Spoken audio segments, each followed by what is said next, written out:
Good morning, everyone. Welcome to the News Edition Show. You got Ram Reyes and Maggie Porcaya for today's show. Join us as we give you the current events and all the latest updates.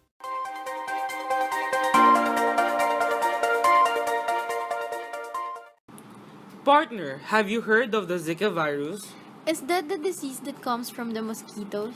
You are right. And to give us more about the latest update about this so-called Zika virus, we have Ronaldin Casilli. Ronaldin? Department of Health confirmed that Zika virus has resurfaced in the country after an American tourist tested positive for the virus after visiting the country earlier this year. Health Secretary Janet Garin, however, said there is no need to panic as it is an isolated case. Garin said the U.S. Center for Disease Control and Prevention had informed her that a U.S. resident who stayed in the Philippines for 4 weeks in January had apparently developed symptoms in their last week before returning to America. We were informed that shortly after returning home to the U.S., an evidence of Zika virus infected was detected from the patient, Green said in a statement. Currently, we are coordinating with the U.S. CDC for profile of the patient, including information on places she visited in the Philippines, Green said without giving details of the patient. Health Department officials said they still had no clue how the American was infected in the Philippines. The only previous known case of Zika in the country was a 15-year-old infected in 2012. He recovered after 3 weeks. The mosquito disease is usually not life-threatening, but has been linked to a rise in birth defects in the country, where hundreds of babies have been born with unusual small heads in recent years. This is Ronan Casiri reporting for the news edition. Thank you, Ronaldin. Going internationally, we have Michelle de Guzman to give us some new updates. Mitch? Prices rallied Friday, extending gains for the third successive week on the back of sliding U.S. production. The U.S. Labor Department reported that the world's top economy added a robust 242,000 jobs in February, fueling hopes for a pickup in demand for oil. Although the data also showed a drop in wages, there was a bit of a double win. On the one hand, we had strong U.S. jobs growth, but on the other hand, we had lower wage growth and therefore a weaker U.S. dollar. Rick Spooner, chief market analyst at CMC Markets in Australia, told AFP by telephone from Sydney.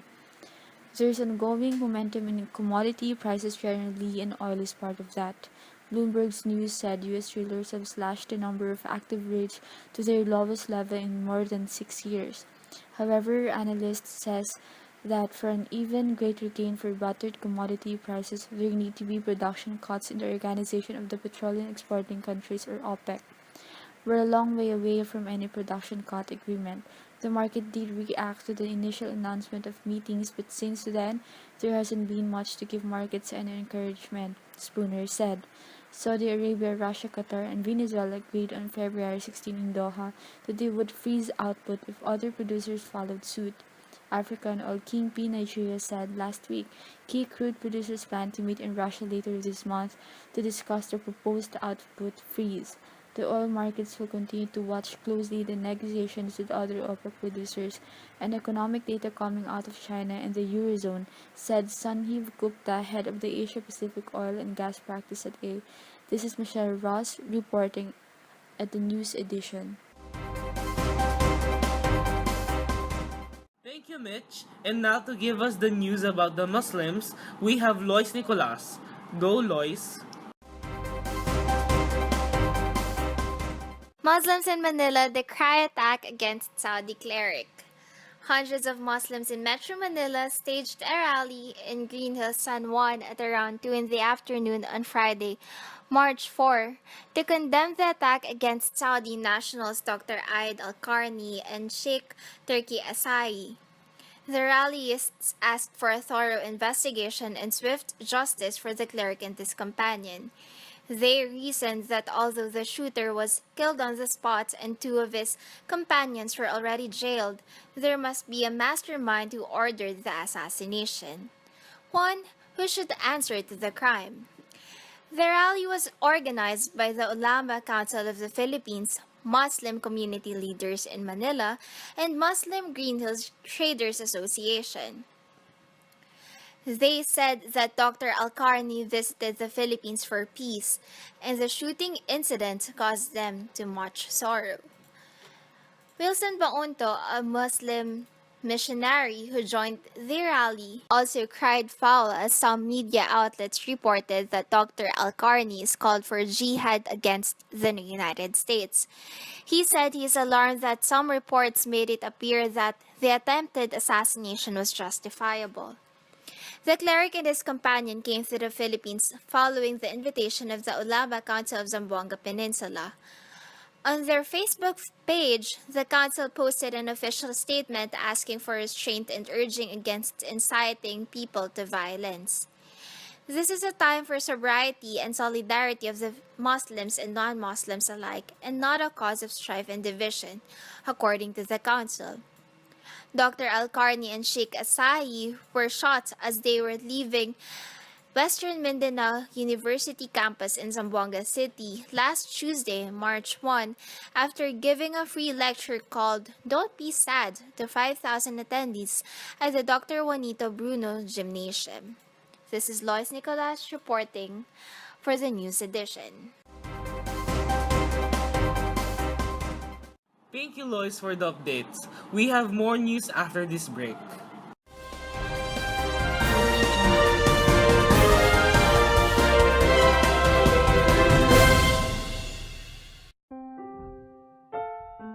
Hoy, ano pang ginagawa mo dyan? Trabaho na, sayang oras.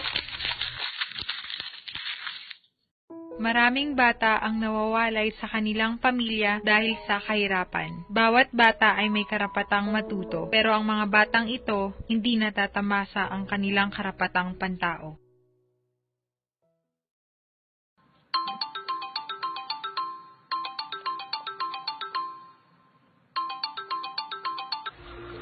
Hello, Manang. Kamusta na po kayo? Dito yung ading ko na siya anak, Met. Nakapadala ako para isikasangay mo.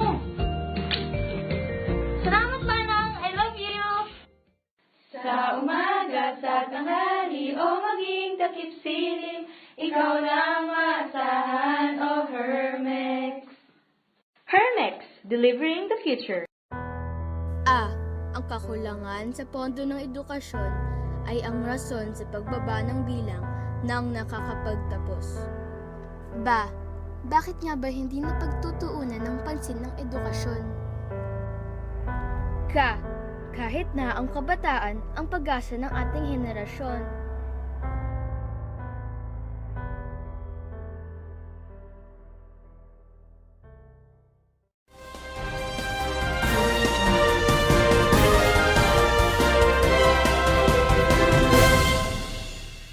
And we're back to the News Edition show. And to give us updates about road sharing in Commonwealth, we have Ram Reyes. Ram? MMDA Ox Road Sharing in Commonwealth. The Metropolitan Manila Development Authority or the MMDA and the Bayanihan sa Daan Movement held a road sharing exercise along Commonwealth Avenue on March 6. The exercise aims to provide more space for cyclists and pedestrians, promote efficient, safe, and convenient public transportation, instill discipline to motorists, and to minimize air pollution. Cyclists, in particular, are hoping more road safety measures will be implemented for them. Commonwealth Avenue has been dubbed as a killer highway because of the high number of accidents that have occurred there in the past. The MMDA Chairman Emerson Carlos said that they want to move feet and not necessarily vehicles. This is the second time a similar activity will be conducted by the MMDA. The first was along Rojas Boulevard last February. Road sharing scheme will start at 6 a.m. until 6 p.m., taking the northbound lane from Quezon Memorial Circle to Sandigang Bayan. This is how the northbound lanes of Commonwealth Avenue will be used.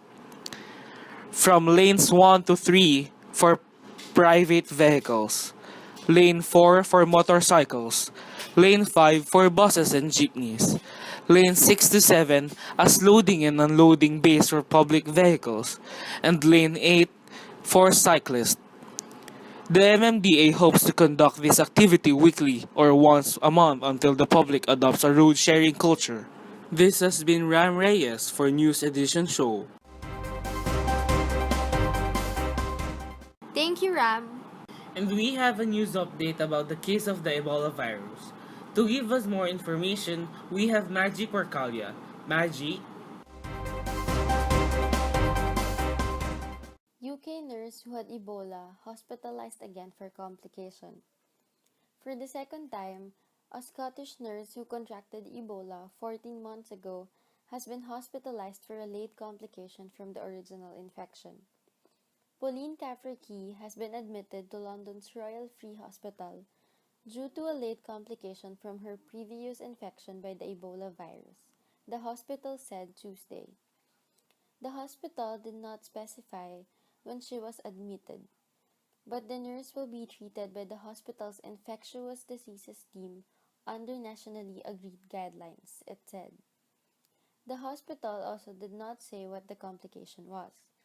Cafferkey was previously readmitted to the hospital in October for what UK health officials called a late complication. Dr. Michael Jacobs, a specialist in infectious diseases at that London hospital, later clarified that Cafferkey's complication was meningitis, not a relapse of Ebola. This is the original Ebola virus that she had many months ago, which has been inside the brain, replicating at a very low level probably, and which has now re-emerged to cause the clinical illness of meningitis, Jacobs said last year about the October complication. Cafferkey recovered from the meningitis and was released in December. This has been Maggie Porcalia reporting for the News Edition show. Thank you, Maggie. The News Edition Show will be back for more news.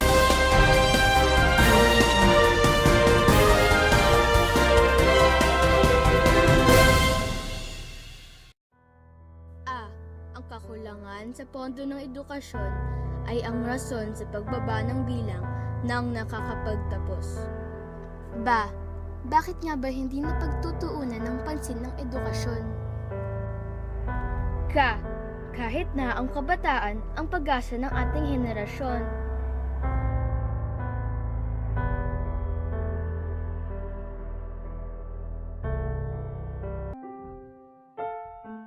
Hoy, ano pang ginagawa mo dyan? Trabaho na, sayang oras. Maraming bata ang nawawalay sa kanilang pamilya dahil sa kahirapan. Bawat bata ay may karapatang matuto, pero ang mga batang ito hindi natatamasa ang kanilang karapatang pantao.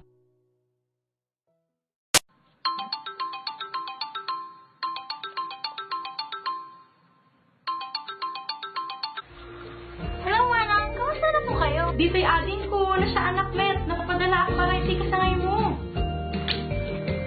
Salamat, Manang. I love you. Sa umaga, sa tanghali, o maging takip silim, ikaw lang maasahan, o Hermex. Hermex, delivering the future.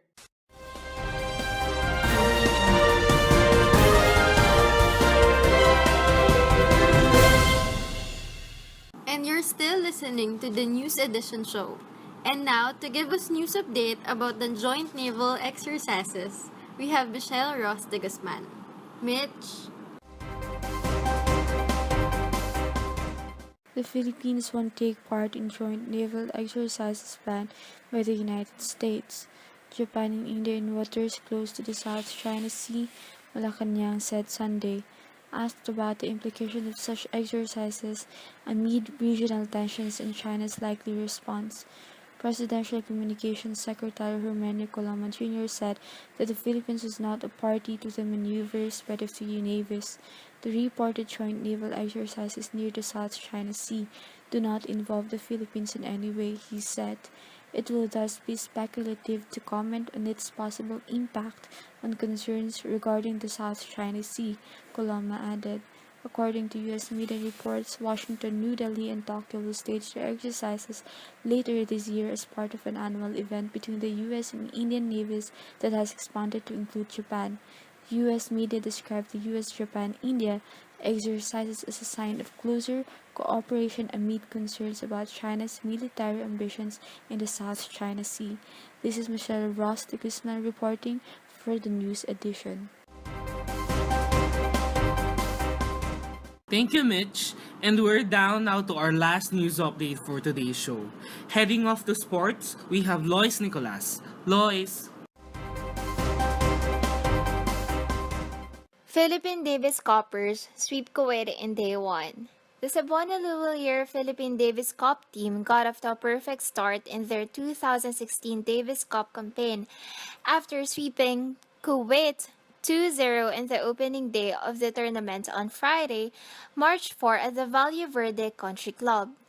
Jason Patrombon opened the Philippines' accounts in this year's competition with a dominant 6-0, 6-2, 6-1 victory over Kuwait's Abdul Rahman Alawadi, but the young Filipino was not completely happy with his performance yet. Siguro nasa 60 o 50% lang ako, Patrombon said after the match. Despite what he said, the Filipino was really troubled as he put in a confident performance against his Kuwaiti counterpart on the way to the comfortable opening win. According to Philippine team manager Jin Henry Luwalier, the lopsided result was a welcome surprise. I actually thought it was going to go to 4 sets, Luwalier said, but Jason was really playing smart. He was dictating the match the whole time. The second match of the day was a more competitive encounter. Filipino veteran ace Ruben Gonzalez had his hands full against Mohamed Al-Garib, Kuwait's top-ranked player, but ultimately came out on top. Gonzalez and Al-Garib went back and forth in what turned out to be a 40-hour and 40-minute battle, but in the end it was fitness that told the tale. The Filipino raced ahead to a 2-set lead, but failed to close out the match. Al-Garib came back with a vengeance, forcing a 5th and decisive set. The Kuwaiti ace was forced to retire in the 5th set due to injury, giving the Philippines a match. I'm impressed to be that age and be able to be that fit and stay for that many hours is very impressive, said Gonzalez. I was able to stay a little bit ahead of him in the end, but it was a shame that it had to end like that. The Philippines and Kuwait will meet again on Saturday, March 5 for the doubles competition, should the pairing of Treat Huey and Francis Cassie Alcantara. The Philippines and Kuwait will meet again on Saturday, March 5 for the doubles competition. Should the pairing of Treat Huey and Francis Cassie Alcantara come out on top, the Philippines will advance to the next round of the Davis Cup. This is Lois Nicolas reporting for the news edition. Thank you, Lois, and that's a wrap. Thank you for staying with us in today's show. Join us again next time as we give you the current events and all the latest updates, only here at The News Edition Show.